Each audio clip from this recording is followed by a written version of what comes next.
coach at mormoncouples.com, and I help people who are in faith transition deal with their new mixed faith marriage. Because it's a little, I'm guessing. This little video, we're going to talk about conflict and how it's really not always a problem and can be actually a really great and grow in the marriage. Okay, so conflict, as you're probably highly aware, is part of any relationship. And it's 100% successful, necessary. So often when conflict arises, we just want to, we do a few things. We want to shut down or avoid, push it away. Sometimes we just fall into convincing or advising roles.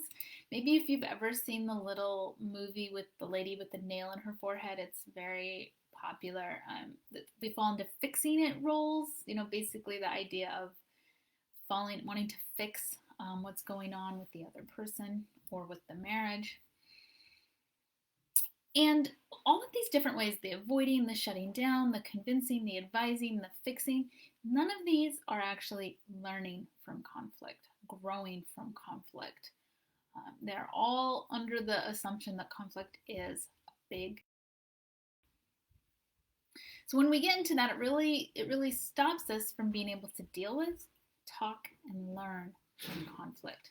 So what I like to consider is, what if we could use conflict as an opportunity to really learn about ourselves and the other person? Because that's a lot of times what it's showing. It's showing us differences, and differences do not mean there's a problem and do not mean that anything needs to be fixed.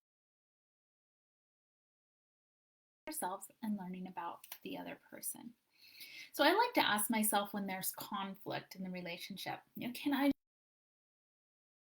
person as they are? That sounds really easy, but it can be really challenging to do. Supporting somebody we love, like our spouse, often isn't fixing anything. It's just being by their side while they go through what they need to go through, right? Support doesn't mean that we have to do anything or solve anything or advise on anything. It's just being there by their side while they do what they need to do, while they go through what they need to go through.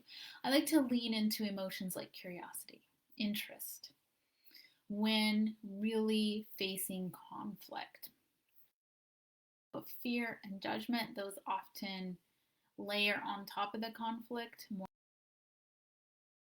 So let's get into like a specific example of how this can look, like how to really learn from conflict instead of avoid it, resist it, fix it, advise, like all of that. So I'll tell you a story that happened in my marriage a few weeks ago.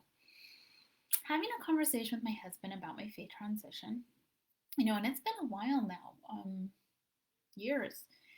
And he was saying that she just really struggles forgiving me about this. Like, it's just really challenging for him. And like, this was not easy for me to hear. This was not easy for me to hear. At that time, I had several options, right? I could shut down. I could question his Christianity. That's defending and attacking. I could choose to feel rejected.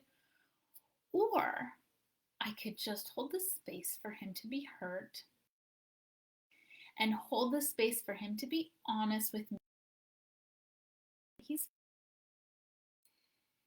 And that's not easy, right? It's so much easier to get defensive, to start attacking, to avoid, to end the conversation, to, do all of those things that I wanted to do in the moment, right?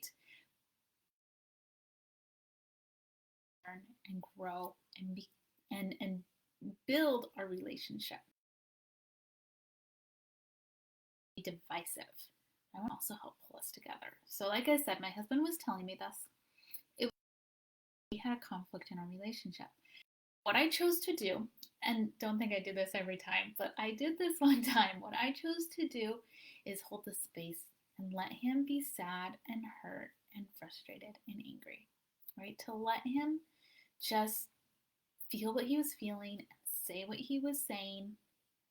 And I didn't need to fix it, to change it, to defend myself, to justify anything, right? I really did. I just listened and let his experience be his experience, and I didn't. And when I did this, when I let his experience be his experience without trying to question it or defend against it or change his reality, I learned from our conflict, right? I learned that he's still very much in pain and that he's still choosing and me. And I learned about me that I still get triggered by things and I'm still choosing and committed, even if he feels betrayed and hurt. That's huge. Those are really valuable lessons. Like, we both had a hard conversation when there was conflict, and we walked out of it because we both decided to stay open and conflict, or instead of trying to defend or justify it, we both learned that, yeah, it's still challenging and we're still 100% willing and be working on it. So at the end of the conversation, I felt more connected. I felt love. I felt compassion. Yeah, it hurt and it was hard, but it also opened the door for more connection, right? For more.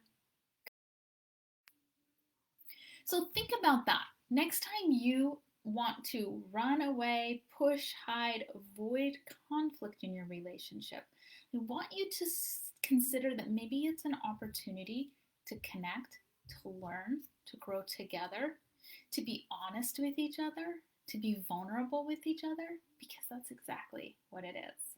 It's exactly what it is. So conflict can help you grow apart or it can help you grow together. How are you using conflict in your mixed faith marriage? If it's pulling you apart, we need to talk, right? You need to start getting really honest the issues. Reach out to me and let's talk. Set up a time. I offer free calls, a few each week. You can get yours now. We can really find out what's going on in your mixed faith marriage. Find out your patterns of communication. We can create a plan to change that, to make things better, to improve your patterns of behavior, your patterns of thought, your patterns of feeling. All of these things play into how we show up and act when conflict arises. All right. I wish you the very best in your mixed faith marriage and have a great day.